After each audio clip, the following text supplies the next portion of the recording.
हे आहेत नागदैवताला नैवेद्य म्हणून केले जाणारे मऊ लुसलुशीत दिंडे। हे बघा, अजिबात दिंडे चिवट वातड झालेले नाहीत आणि विशेष म्हणजे हे दिंडे आपण पुरण न वाटताच असे रसाळ दिंडे बनवलेले आहेत। नमस्कार, मी रेश्मा लोकरे रेसिपीज मध्ये तुमचं स्वागत। तर आज आपण बनवतोय नागपंचमी विशेष असे पुरणाचे दिंडे आणि या पद्धतीने दिंडे केले तर ते अजिबात चिवट होत नाहीत, एकदम मऊ लुसलुशीत असे दिंडे तयार होतात। चला तर वेळ न घालवता रेसिपीला सुरुवात करूया। मध्यम आकाराच्या वाटीने एक वाटी डाळ मी बघा अर्धा तासापूर्वी 2 ते 3 पाण्याने स्वच्छ धुवून अशी भिजत ठेवली होती। आता ही आपल्याला कुकरला शिजवून घ्यायची आहे। आता कुकरमध्ये मी पाण्यासकट डाळ घालते, कारण मी अगोदर ती धुवून घेतलेली आहे। आणि डाळ घातल्यानंतर डाळीच्या वर बघा असं 1 इंच पाण्याचा थर राहिला पाहिजे। तर मला इथं थोडंसं पाणी कमी वाटतंय, तर मी ह्याच्यामध्ये थोडंसं पाणी घालते। पाणी घातल्यानंतर बघा याच्यामध्ये आपल्या पुरणाला छान रंग यावा म्हणून मी इथं थोडीशी हळद घालते आणि 2 चमचे डाळ चांगली शिजावी म्हणून 2 चमचे तेल देखील घातलेलं आहे। आता ही डाळ आपण शिजवून घेऊया। आता या कुकरच्या मध्यम गॅसवर मऊ डाळ शिजण्यासाठी आपल्याला 4 शिट्ट्या करून घ्यायच्या आहेत। आणि आता डाळ शिजते तोपर्यंत आपण दिंड्यांसाठी लागणारं पीठ मळून घेऊया। त्यासाठी एका भांड्यामध्ये मी मध्यम आकाराच्या वाटीने 1.5 वाटी गव्हाचं पीठ घेतलेलं आहे। या पिठामध्ये आता चवीनुसार थोडंसं मीठ घालायचं आहे।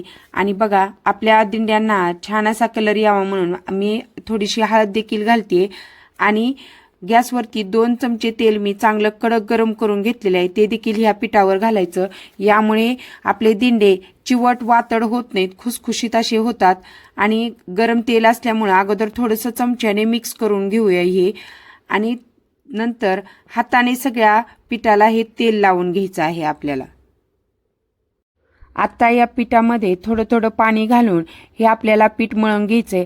आपण चपातीला ज्याप्रमाणे कणिक मळतो त्याप्रमाणे हे पीठ आपल्याला मळून घ्यायचंय।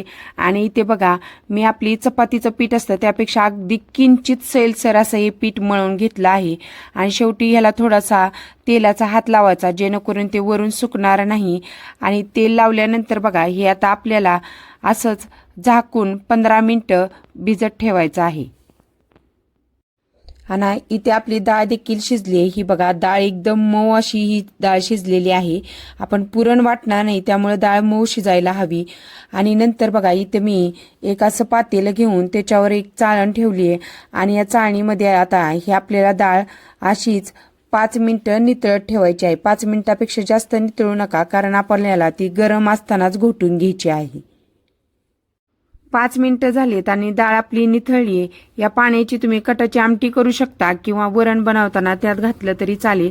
आता एक पातेलं घ्यायचं आणि जाडसर अशी पळी घ्यायची आणि याच्यामध्ये आपण जी निथळून घेतलेली डाळ आहे ती घ्यायची। आणि इथे बघा या पळीनेच आपल्याला ही डाळ चांगली घोटून घ्यायची आहे। इथे आपण नंतर पुरण वाटणार नाही, त्यामुळे जेवढं शक्य होईल तेवढं आपल्याला ही डाळ चांगली बारीक अशी घोटून घ्यायची आहे। आणि असं थोडंसं जाड पळी वापरायची, त्यामुळे चांगली घोटली जाते। आणि इथे बघा बऱ्यापैकी डाळ ही बारीक झालेली आहे। आता ह्याला आपण चटका देऊन घेऊया। चटका देण्यासाठी गॅस चालू करून त्याच्यावर जाडबुडाची कढई ठेवायची आणि आता आपण घोटून बारीक केलेली डाळ ह्याच्यामध्ये घालायची। आणि इथे बघा या वाटीने मी 1 वाटी डाळ घेतली होती, त्याच वाटीने मी 1 वाटी बारीक चिरलेला गूळ घेतला आहे आणि तो याच्यामध्ये आता घालायचा। गूळ सुरुवातीला व्यवस्थित मिक्स करून घ्यायचा आणि सुरुवातीला गॅसची फ्लेम ही मोठी ठेवली तरी चालेल, म्हणजे आपला गूळ हा पटकन वितळतो। हे बघा 2 मिनिटातच आपला गूळ हा वितळायला लागलेला आहे। आणि गूळ वितळल्याच्या नंतर आता आपला गूळ वितळला आहे, तर गॅसची फ्लेम मध्यम ठेवायची आणि सतत ह्याला हलवत हे आपल्याला घट्ट करून घ्यायचं। आणि इथे बघा तुम्हाला काही ठिकाणी अख्खी डाळ दिसते, तर उलताण्याने या पद्धतीने थोडासा दाब द्यायचा, म्हणजे राहिलेली डाळ देखील बारीक होते। आणि थोडंसं आता घट्ट झालं की याच्यामध्ये बघा आपण जी जायफळ पूड इलायची पूड घेतलेली असती ती थोडंसं घट्ट झाल्यानंतर ह्याच्यामध्ये आता घालून घ्यायची। हे थोडंसं घट्ट झालं, इथं मी जायफळ पूड घालते आणि विलायची पूड देखील घातली आणि थोडंसं आता हे आपण परतून घ्यायचं आहे घट्ट होईपर्यंत। आणि हे बघा लगेचच आणखीन 5 मिनिटं मी ह्याला परतलं आणि हे छान असं आता घट्ट झालंय। असं उलटाने ह्याच्यामध्ये उभं राहिलं की गॅस बंद करायचा आणि समजायचं की आता हे आपलं पुरण तयार झालं आहे। आता इथं मी पुरण पूर्ण थंड करून घेतलं आहे आणि हे बघा एकदम मऊसूद असं हे पुरण तयार झालंय. ह्याला आपण वाटून न घेता फक्त डाळ घोटून घेतलीये आणि इकडे आपली कणिक देखील अशी मऊसूद छान भिजलीये. आता दिंडे बनवण्यासाठी बघा या कणकीचे पेढे एवढे गोळे करून घ्यायचे. तुम्हाला ज्या साईजचे दिंडे हवे आहेत त्या साईजनुसार तुम्ही गोळ्या बनवून घेऊ शकता. आणि इथं बघा मी सगळ्या पिठाच्या अशा गोळ्या बनवून घेतलेत. आता याचे दिंडे बनवून घेऊया. दिंडे बनवण्यासाठी इथं मी गोळी थोडीशी पिठामध्ये घोळून घेतली आहे आणि आता ह्याचा छान अशी पातळ अशी पुरी आपल्याला लाटून घ्यायची. पुरी जाड ठेवू नका, नाहीतर दिंडे खाताना गव्हाच्या पिठाची जास्त चव लागते.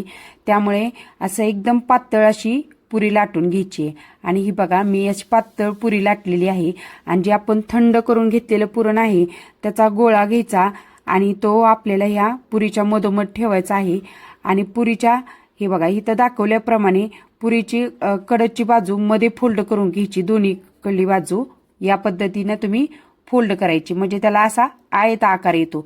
आणि नंतर बघा राहिलेल्या दोन बाजू देखील आपण अशा या पद्धतीनं फोल्ड करून घ्यायच्या आहेत आणि ते व्यवस्थित तिथं दाबून घ्यायचं आणि ह्याला बघा असा चौकोनी आकार देऊन घ्यायचा. आणि असा या पद्धतीने आपला छान असा ह्या दिंडा तयार झालेला आहे. याच पद्धतीनं राहिलेल्या गोळ्यांचे देखील आपण दिंडे बनवून घ्यायचे आहेत. आणि इथे बघा मी दुसरा दिंडा देखील तयार केलेला आहे. मी 4 दिंडे बनवून घेतलेत. आता हे आपण उकडून घेऊया. दिंडे उकडण्यासाठी मी गॅसवरती एका पातेल्यामध्ये पाणी चांगलं गरम करून घेतलेलं आहे आणि या पातेल्यावरतीच बघा अशा एक चाळण घेतलेली आहे. त्याला तुपाचा हात लावून घेतलेला आहे आणि ह्यामध्ये आता आपल्याला हे दिंडे ठेवायचे आणि झाकण ठेवून हे आपल्याला मध्यम गॅसवर 10 मिनिटं उकडून घ्यायचे आहेत. गॅस हा मध्यम ठेवा. आणि 10 मिनिटं झालेली आहेत बघा. आता हे बघा किती छान दिसत आहेत हे उकळलेले दिंडे. हलकेसे गरम असताना फुगल्यासारखे दिसतात आणि हाताला नाही चिटकलं ना की समजायचे आपले दिंडे हे छान उकळलेत. आता गरम असताना हे काढायचे नाहीत, थोडंसं ह्याला थंड होऊन द्यायचं आणि मग काढायचे. आणि गॅस देखील आता इथं मी बंद केलेला आहे. थोडे थंड झाल्यानंतर काढून घेऊया. आणि इथे मी सगळे दिंडे बनवून उकडून घेतलेत आणि एवढ्या साहित्यामध्ये बघा 12 मध्यम आकाराचे दिंडे तयार झालेत. आणि हा बघा सहज तुटतोय, चिवट झाला नाही, वातड झाला नाही. आणि अशा गरम दिंड्यावर तूप टाकायचं आणि खायचं. तोंडात टाकताच हे दिंडे विरघळतात.